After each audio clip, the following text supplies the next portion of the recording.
Hello everyone, welcome guys. I am Nachiket Agarkar and today we are going to see the last colligative property, that is fourth colligative property, osmotic pressure. In previous video we have seen reverse osmosis and few definitions based on that and few concepts. Today we are going to see few laws and those laws how we can recombine them, their formulas and their examples we are going to see today. And first starting with the laws, first law is what? Van 't Hoff-Boyle's law, second is Van 't Hoff-Charles law, and third one is Van 't Hoff-Avogadro's law. Now the first law which I have told you is Van 't Hoff-Boyle's law. In Van 't Hoff-Boyle's law, as in 11th we have studied that there are many gas laws like Boyle's law, gas laws like Boyle's law, Charles law and Avogadro's law in terms of gases. But here we are considering solutions, those are homogeneous solutions. So based on those homogeneous solutions, we are having these laws which are known as what? Van 't Hoff-Boyle's law and Van 't Hoff-Charles law. Now, as we all know, Boyle's law was related to relation between temperature and pressure. Similarly, here we are having pi as osmotic pressure, which is inversely related to volume. Okay, Boyle's law was related to relation between pressure and volume. So Boyle's law tells us that as volume decreases, osmotic pressure increases. Similar relation is for Boyle's law, where with increase in pressure, volume decreases, which we have learned in 11th in terms of gases. With increase in volume, pressure decreases. The same concept is applied over here, and this is at constant concentration and temperature. At constant concentration and temperature. Next we are having second, that is Van 't Hoff-Charles law. Now Van 't Hoff-Charles law is also very important. It is relation between temperature and pressure. So with increase in temperature, pressure increases, or with as you go on increasing the pressure on the gas, the temperature of that gas goes on increasing. So pi is directly proportional to temperature. This is what? Van 't Hoff-Charles law. In this Boyle's law, we have one more relation where pi is what? Osmotic pressure, where osmotic pressure is directly proportional to volume. We can also say that pi is directly proportional to concentration. So this formula is only for solutions, which we are going to see in this chapter, where with increase in concentration, osmotic pressure increases, where there is direct relation, and here we are having inverse relation. Now this is what? Van 't Hoff-Charles law. Next is here is what? Constant concentration. Next we are having third, that is Van 't Hoff-Avogadro's law. In Van 't Hoff-Avogadro law, we are knowing that pi, we can have two different equations where we can say that pi 1 V1 is equal to N1 R T1, where pi is osmotic pressure, V is volume, N is number of moles, R is temperature, and R is gas constant and T is temperature. In these terms, R will be known as what? Solution constant, or the value of that is 0.082 liter atmosphere per Kelvin per mole. There are two values of R. We will go for this, but how we are getting this equation, that I will tell you. Where this is what? Ideal gas equation. We can relate this equation to ideal gas equation as PV is equal to nRT, where P is also pressure and here also pi is acting as osmotic pressure. So both the equations are simultaneous to each other. These are equal to each other. The terms in it have the same meaning, but the value of R changes. Here value of R is 8.314 joule per Kelvin per mole, and the value of R in this equation is 0.082 liter atmosphere per Kelvin per mole.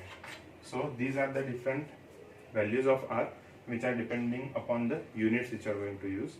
So the value of volume should be in liters, pi osmotic pressure should be in atmosphere, temperature should be in Kelvin, and value of N is always in moles.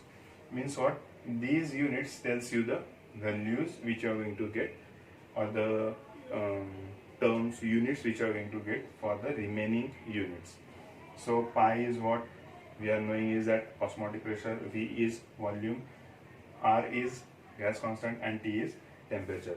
So based on that ideal gas equation, we have obtained Van 't Avogadro's law, and in Van 't Avogadro's law, we have used ideal gas equation, where this is first solution, and in second solution we can write down that pi2 V2 is equal to N2 R T2, means the temperature and all the values should be different. This is for second solution. Okay, now when we will say that phi1 is equal to phi2, that time T1 equal to T2, means what? Osmotic pressures are same, means the concentrations of those solutions should be same, because as we are knowing, pi is directly proportional to concentration. We can write down this equation as pi is equal to Kc, where K is proportionality constant. So pi and C can be equated to each other. Both are equal. If I keep K constant, so pi can be equated to C. Means what? With increase in concentration, osmotic pressure is increasing. Now we are keeping the osmotic pressure of both the solutions same. That means they are isotonic solutions. Means the concentration of both the solutions are same. So we can say that concentrations of both the solutions are same, temperatures are same, and number of moles we have to see whether they are same or not, and we are keeping volume constant. So V1 is equal to V2, and when we solve this, we will get that N1 is equal to N2. That means what? I will give you an example to understand this equation. N1 is equal to N2. N1 means what? Number of moles for first solution will be equal to number of moles of second solution. Means what? I am taking two solutions. One is of 2 normal NaOH solution and other one is of 2 normal HCl solution. These are two different solutes. They are what? Isotonic solutions. What I am doing is 2 normal NaOH solution and 2 normal HCl solution. I am taking these two solutions. In these two solutions, I am taking both 100 ml, means volume is becoming constant. As concentrations are same, so pi will remain constant, R is constant. N1 means what? The number of moles for N1 will be equal to number of moles for N2. That means it will give me the amount which I am taking. If the number of moles are same, I can deduce how much gram of HCl is taken and how much gram of NaOH is taken. Okay, so we can say that if I am having pressure, osmotic pressure, constant, isotonic solutions, then the equal volume of that solutions of different electrolytes will have same number of moles. What I am saying is, same concentration, having equal volumes, osmotic pressures are same, having different electrolytes, they will have same number of moles. Here I have taken different electrolytes, but the number of moles are same. Is this clear? So in this way, this is what Van 't Boyle's law, Van 't Charles law, and Van 't Avogadro's law. By combining all these laws, we get an equation where we can say that pi v is equal to nRT. Means by combining these laws, we can write that pi is directly proportional to T and inversely proportional to volume. We can see here pi is directly proportional to T and inversely proportional to volume. Okay, now 1 by V can be termed as constant, or we can say that for n is equal to 1, means when I am taking value of n as number of moles to be equal to 1, in that case I will get this equation. So we can write down this as pi is equal to K T by V, where K is proportionality constant and this constant is replaced by R over there. So we will write here R as proportionality constant, or also known as gas constant. It is having a particular value which I have previously explained. Now we can write over here pi V is equal to nRT, where n can be considered as 1. If I will substitute the value of n as 1, I will get this equation, and if I will have number of moles greater than 1, then I will consider this value of n as 2 or 3 or 1.2, whatever. Okay, so this is pi v is equal to nRT. This is the equation which we have obtained by using this equation we can get one more equation, that is pi is equal to nRT by V, where N by V means number of moles upon volume is the formula for molarity, which is a term of concentration. So N by V is the unit for molarity. So we can write down this as pi is equal to CRT, where pi is gas constant, C is concentration, and T is temperature. Pi is osmotic pressure, C is concentration, R is gas constant, and T is temperature. So these are the terms, and this is the equation for osmotic pressure.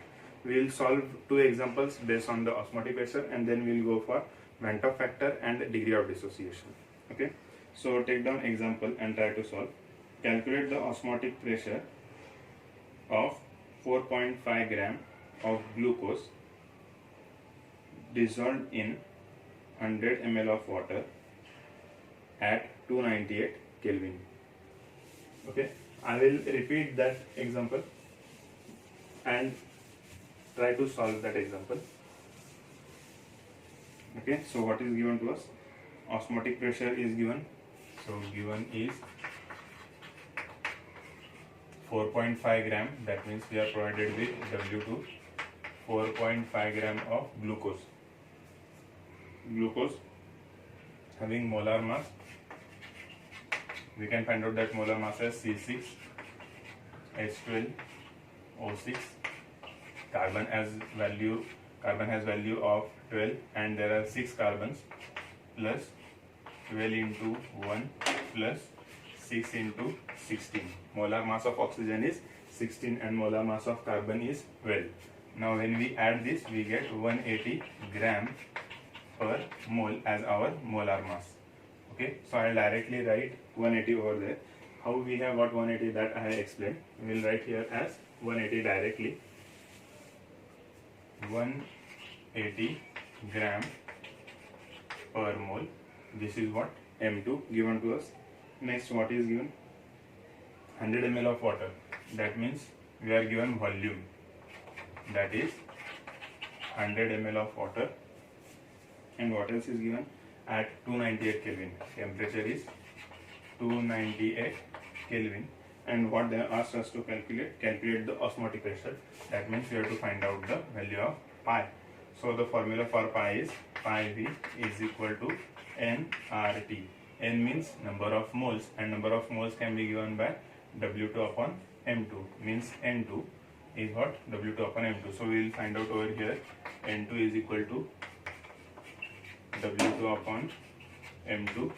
W2 is 4.5 divided by 180 gram per mole. Both the units are same, so we will get the unit. Here I am having gram, here is gram per mole.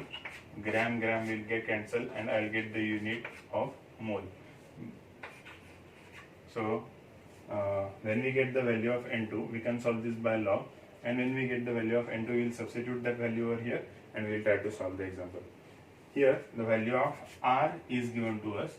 As I have already told, it is solution, so value of R is 0.082 liter atmosphere per Kelvin per mole. R all the units same, check first. R all the units equivalent with our value of R. Here we need liters, and here we are having ml, so we will need to convert this volume into ml. So that will be 0.1 liters. We will need to convert this ml into liters. Next, atmosphere, it is not given, we have to find out pi. So the unit of pi will be atmosphere.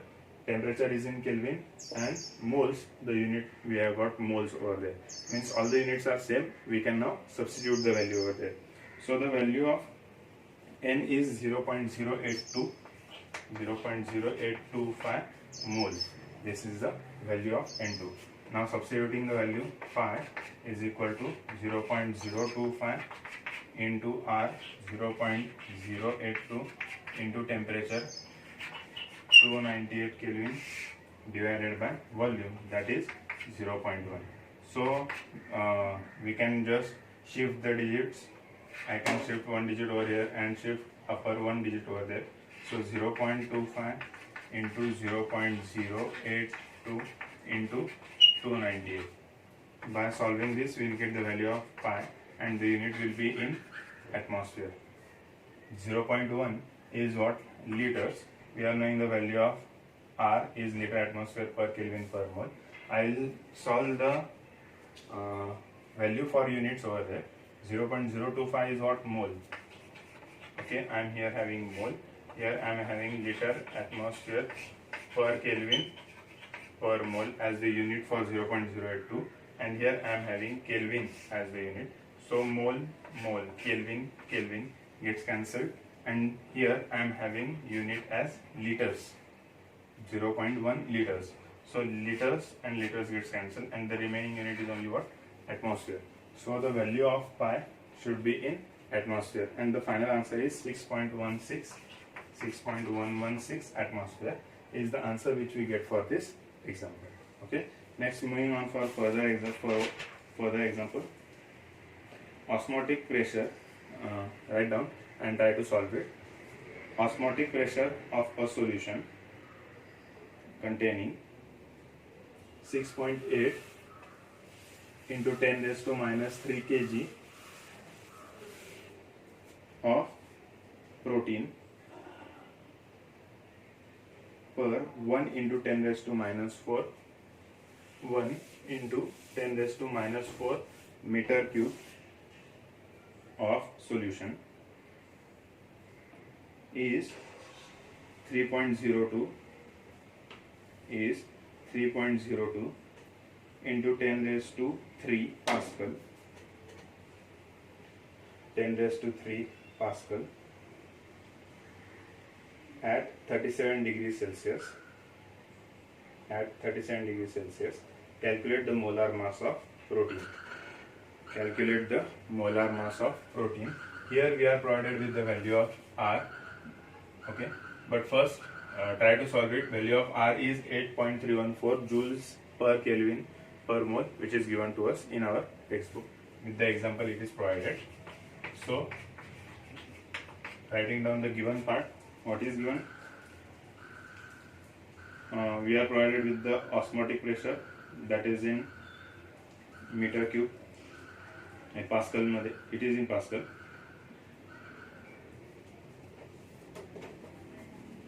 We are provided with W2. W2 is 6.8 into 10 raised to minus 3 kg. Next, we are provided with the volume, that is 1 into 10 raised to minus 4 meter cube, and we are provided with the osmotic pressure, that is 3.02 into 10 raised to 3 Pascal, and then we are provided with the temperature. It is 37 degrees Celsius. We will need to convert it into Kelvin. So 37 plus 273.15. Adding this, we will get 310.15 Kelvin.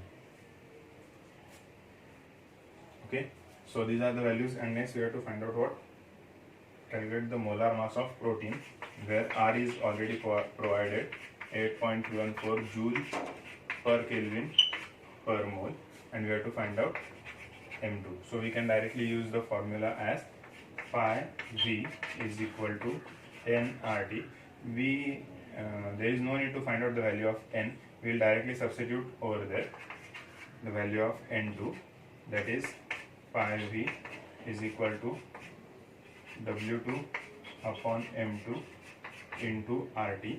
Now we have to find out M2, so we will directly take the term M2 over here, and we will get M2 is equal to W2 RT upon pi V. Now substituting the respective values, here we are having volume in meter cube. We will need to convert that in liters, as we all know that 1 decimeter cube is equal to 1 liter, and 1 meter cube is equal to 1000 dm cube. Now we are provided with 1 into 10 raised to minus 4 meter cube is equal to how many decimeter cube, that we have to find out. So we will cross multiply it over here and we will get as 0.1 dm cube. It will be what? 0.1 dm cube. So volume will be in 0.1 dm cube. By substituting those values, we will get what is the value for W2? 6.8 into 10 raised to minus 3 into, now here we are having kg as SI unit, so we will not convert this in decimeter cube. We will directly use meter cube over there as it is, because kg, if it is in grams, then we will use decimeter cube. Now it is in kg, so we will be using meter cube as it is. So R is 8.314 into temperature is 310.15 Kelvin divided by pi is 3.02 into 10 raised to 3 Pascal into volume, that is 1 into 10 raised to minus 4. Now we can substitute or we can cancel the things out. We will get 10 raised to minus 1 means 0.1 will be over here. So we can write down 0.1 into 3.02, which gives you 0.302. So here we will have, we can multiply this 10 raised to minus 3 and simplify the things. I will directly tell you the answer, which is in kg. So the final answer for M2 is 58.06 kg per mole. This is the molar mass of the protein. By doing these calculations, you will get that answer easily. Okay, 0.1 we will have 0.302. By doing log calculations, 10 raised to minus 3, you can either multiply or keep it aside. If I will multiply this 10 raised to minus 3 in this example, I will get 0.31015. I will simplify it and please you guys try to solve it. So by simplifying, we will get 6.8 into 8.314 into 0.310 upon 0.302, means approximately these two will get cancelled and we will need to multiply this.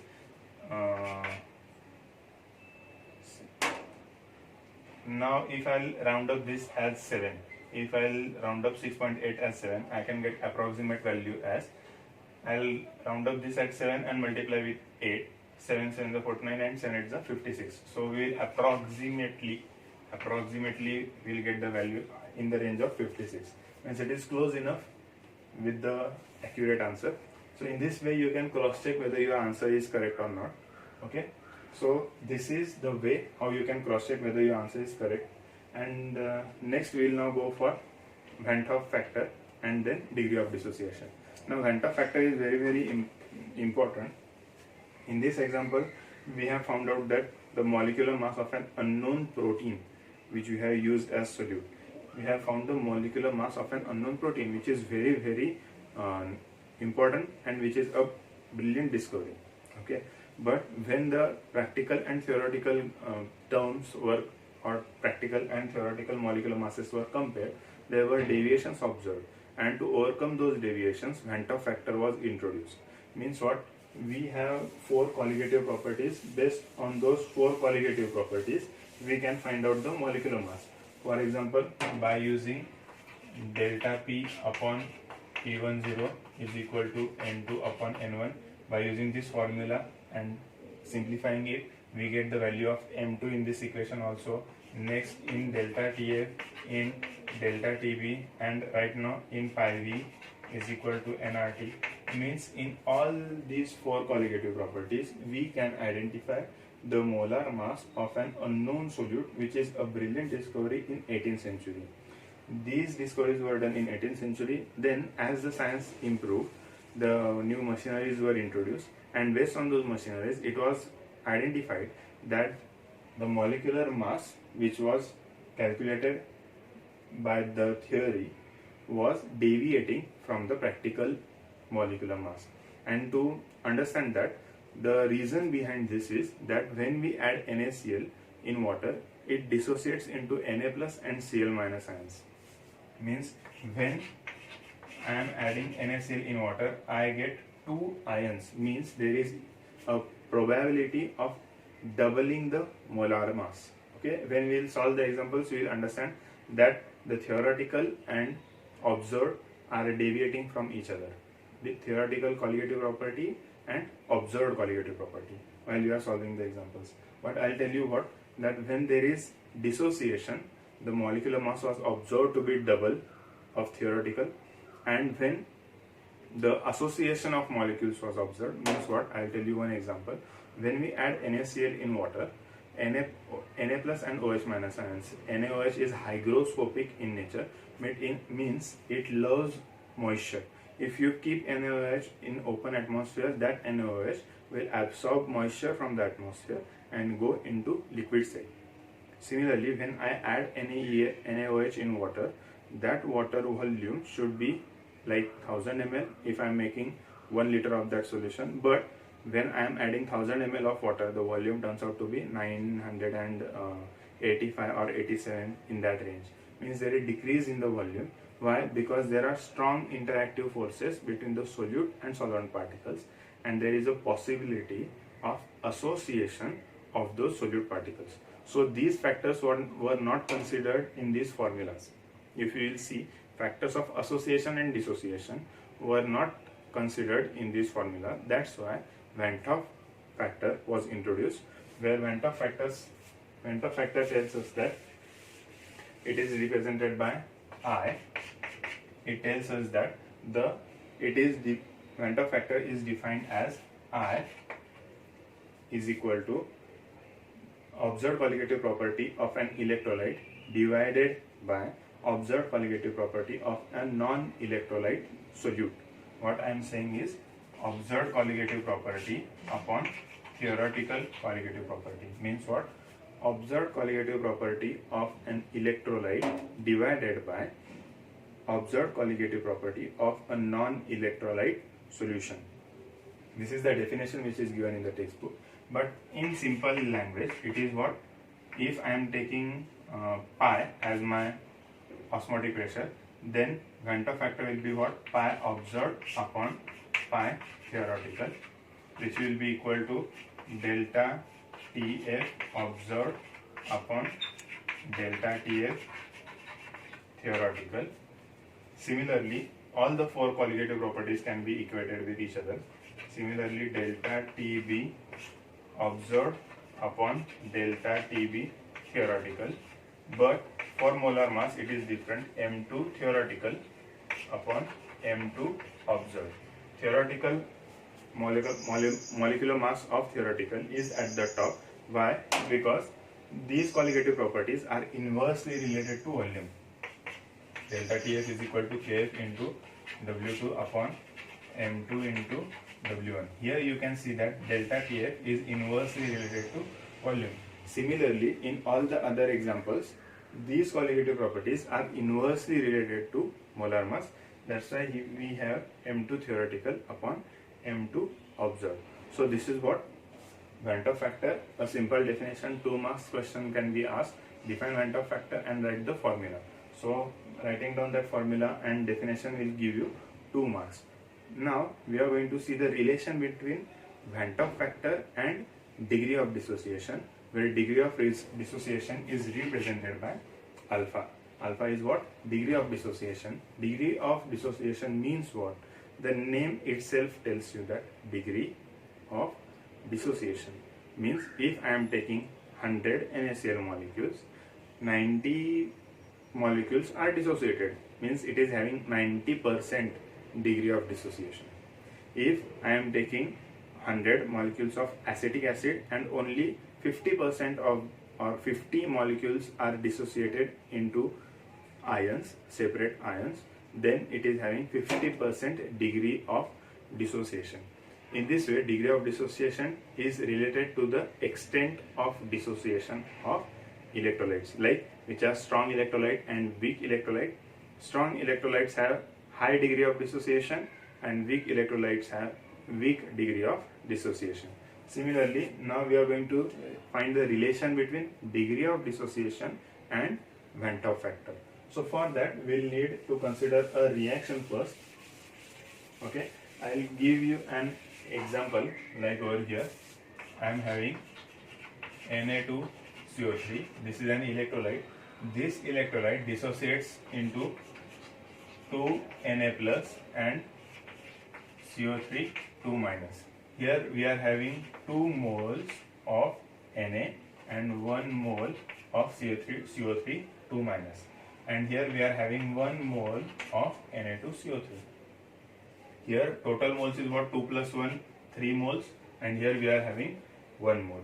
Now this is for simple reaction. We are having many n number of different electrolytes, so we need a general reaction. So I can write down this reaction, general reaction, in this way as X A M plus Y B N minus.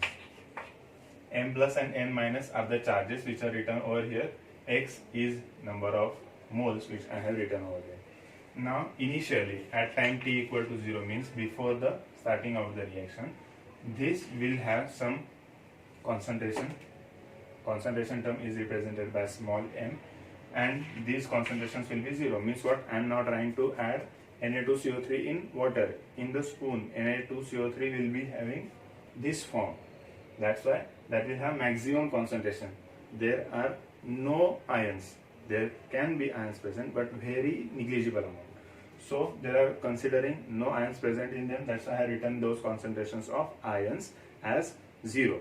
Now when I will add Na2CO3 in water, they will start dissociating, and at equilibrium, means when Na2CO3 is completely dissolved, at equilibrium some amount of ions will be formed, right? Here there will be M alpha and M alpha. These concentration terms will be equated to number of moles. Means we can write down here X and Y, because here we are knowing that 2 is multiplied to 1 mole. Means what? If I am saying that the concentration of Na, concentration of only Na is 0.2 mole and concentration of CO3 2 minus is 0.2 mole, but these two coefficient will be multiplied over here and we will get the total concentration as 0.4.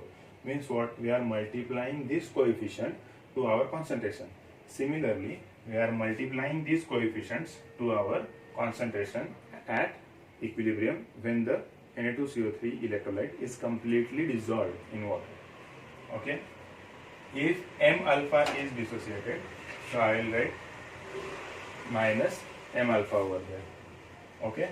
M alpha and M alpha is written because M alpha is formed, and on simplifying I can write down this as 1 minus alpha xm alpha and ym alpha.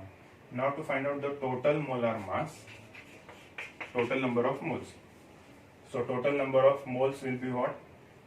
Moles of reactant and moles of product both. So we'll add all these terms. M 1 minus alpha plus xm alpha plus ym alpha. Okay, these are the terms which I have added. In these terms, m is common, so I will take m as common outside the bracket. Here I will have 1 minus alpha, then here I will have x alpha and y alpha. Taking away this bracket, I will write 1 minus alpha plus x alpha plus y alpha. Rearranging, I will get 1 plus x alpha plus y alpha minus alpha. Now taking alpha common from these three, I will get mt is equal to m 1 plus alpha x plus y minus 1.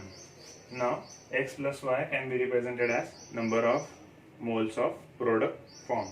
X plus y will be what? Number of moles of product formed. So I can represent this x plus y as n dash. So representing that as n dash, I will get what?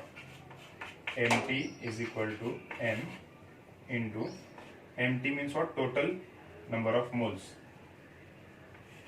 Alpha n dash minus 1. N dash is replaced for x plus y, where x plus y is number of moles of product. Now by Van 't Hoff factor, we know that I is equal to m upon m theoretical upon m observed, as we have seen in different examples given previous formula, m observed upon m theoretical. This is theoretical and this is observed, where we have taken it from the reaction. Now substituting the value of mt over here, m is equal to 1 plus alpha into n dash minus 1 divided by m.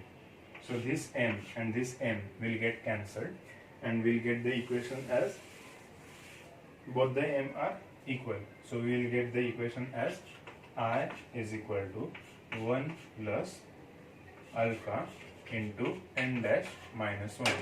So I minus 1 upon n dash minus 1 will be equal to alpha. This is the final expression for degree of dissociation, relation between degree of dissociation and Van 't Hoff factor. This is degree of dissociation, I is Van 't Hoff factor, and n dash is number of moles of product. So in this way we have found the relation for Van 't Hoff factor and degree of dissociation. We will see next few examples based on those, and we will see 2 examples and then we will conclude the lecture. I hope these things are clear to you. Initially concentration of AB was maximum, then concentration of product will be 0.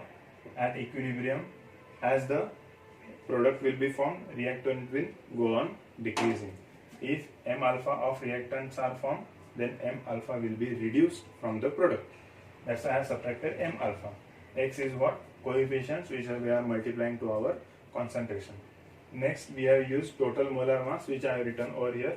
Total molar mass means total number of moles of reactant or reaction will be equal to M, and we have added all these terms over here. After adding those terms, M was taken out as common, rearranging, alpha was taken out as common, then x plus y was considered as number of moles of product, and that was replaced by n dash. Then using Van 't Hoff factor, that is I is equal to m observed upon m theoretical. Mt is observed. Why? Because we are doing it from reaction, that's why it is observed, and m theoretical. Now this m and this m, substituting the value of mt which we have got over here, we will subtract the term and we will cancel mm from each other. Then rearranging, we get the final equation for alpha. Okay, this is what? Degree of dissociation. Now we will solve examples. I'll dictate you the example and we will try to solve the example based on this Van 't Hoff factor. In boards, majority of the times these examples are asked. So write down 0.2 molar aqueous solution of KCl freezes at minus 0.68 degrees Celsius. Calculate Van 't Hoff factor and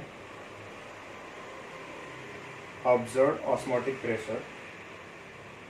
Calculate Van 't Hoff factor and observed osmotic pressure at 0 degrees Celsius. Kf is equal to 1.86 Kelvin kg per mole. Kf is equal to 1.86 Kelvin kg per mole. Now try to solve this example. If not possible, I will explain it. Okay. Now what is given? 0.2 molar aqueous solution means concentration is given, that is 0.2 small m molar aqueous solution. Freezes at means we are given T2, that is minus 680 degrees Celsius, and we are provided with T1, that is 0 degrees Celsius. Mean difference is what? Delta T is equal to T1 minus T2. So delta TF will be equal to what? 0 minus, so that will be 0.680 degrees Celsius. Delta TF will be same because the freezing point of water is 0 degrees Celsius. Next, we are provided with Kf. Kf is equal to 1.86 Kelvin kg per mole. Now here we are having this delta TF as experimental, and this Kf is given to us, means we can find out delta TF theoretical, because we have to find out the value of I, and Venter factor is delta TF observed upon delta TF theoretical. Now I will explain you how we can find out the theoretical delta TF value. We are having the value of Kf, and we can find out the M value, and M is already given to us in terms of concentration, that is 0.2 molar. Kf is 1.86 into 0.2, by multiplying this we will get 3 point something. Let me check. Yeah, it is 0.372 Kelvin. It is 0.372 Kelvin. Now this delta TF, we are having it as observed delta TF. Sorry, this is what? Theoretical delta TF, and this is what? Experimental, which I have asked you, that is observed delta TF. Now to find out the value of I is equal to delta TF observed upon delta TF theoretical. So 0.68 divided by 0.372 will give you the value of I. So what else is asked to us? The value of I, and we have to find out the observed osmotic pressure. Now dividing this, we will get the value of I as 1.83. Okay, Kelvin units are same, so we will get the value of I as 1.83 only. There won't be unit for I. Okay, in this way we have got I. Next we have to find out what? Observed osmotic pressure. We are provided with theoretical. To find out the value of pi theoretically, we know CRT.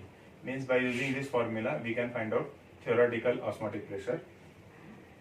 Okay, so next we can use the formula as I is equal to pi observed upon pi theoretical. We have got the value of I. We can find out the value of pi theoretical over here.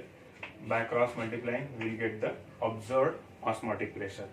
So pi theoretical can be calculated as 0.2 into R is given to us. The value of R is 0.082, which is given in our textbook. 0.082 liter atmosphere per Kelvin per mole, and the temperature is 0 degrees Celsius, means we will write down that in Kelvin, and in Kelvin it will be 273.15 Kelvin. 273.15 Kelvin. By multiplying this, we will get the value of pi, and the value of pi will be equal to 4.477. The value of pi is 4.477, and that is in atmosphere. Okay, is this clear? We have got theoretical osmotic pressure. We are having the value of I. We can find out the observed osmotic pressure. So observed osmotic pressure will be what? I into pi theoretical. By just substituting these values, we can get the value of pi observed. So I is 1. Where is I? I is 1.83 into 4.477. By multiplying, we will get the value of pi observed to be 8.19 atmosphere. 8.19 atmosphere. You can do these calculations by log. Again, I am explaining the equation. We have the example. In example, they have asked us to find out osmotic pressure and Venter factor. Now, to find out the Venter factor, we are provided with delta TF, which we have obtained in practical, and here we can find out theoretically also. Here we can find out theoretically. I is delta TF observed upon delta TF theoretical. Observed given by experiment, theoretical by formula. We got the value of I over here. Then we use the value of I is equal to pi observed. Pi means osmotic pressure. Pi observed upon pi theoretical, and substituting those values, we got the value of pi observed. There are many examples in our textbooks. Please go through those examples, and if you have any doubt, you can comment and let me know. I will try to solve those doubts in your my next video. And please, if you have any doubts or any suggestions, you can freely ask me. Share this video with your friends, and the part of this chapter is completed. In next video we will see new chapter. We will get a new introduction of that chapter, and I hope you are loving these videos, and thank you. Share with your friends, and please comment if you have any doubts. Thank you.